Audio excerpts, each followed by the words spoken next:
Yeah, I don't think it's just something in the brain or just something paranormal. I think it's both. Mm. Um, and we usually are taught that the mind is what the brain does, that all our thoughts and feelings are created by the brain. And the reason we think that is that when your brain is injured, you don't think very clearly. When you get intoxicated or you have a stroke or get hit on the head, that affects your thinking. So we assume that means the brain is causing or creating your thoughts. But that's not the only interpretation of that correlation. Let me give you an example of a television set. There are hundreds of television programs being broadcast to you all the time. And if you tried to watch them all, you wouldn't be able to understand them because you're seeing all them all simultaneously.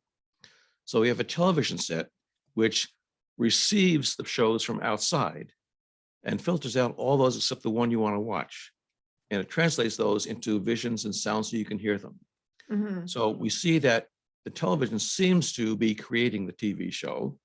And if the TV set is Mm. broken, you don't see the show. But we know that the show is not created inside the TV set. It's created Mm. somewhere else, and the TV set just interprets it for us, filters it for us. And I think the brain can function in the same way, Oh, yes, love that. that our thoughts are out there somewhere in our mind, and the brain receives them, filters out the irrelevant stuff like seeing deceased loved ones and seeing God and so forth, and just lets in the things that are important to the brain, which means how do we survive in the physical world? What will help us find food and shelter and a mate and avoid predators? That's all the brain wants to do, keep us focused on that.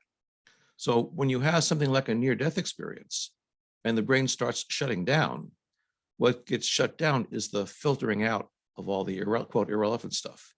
And then you can perceive these other entities, these other realms that you normally get filtered out and don't see them.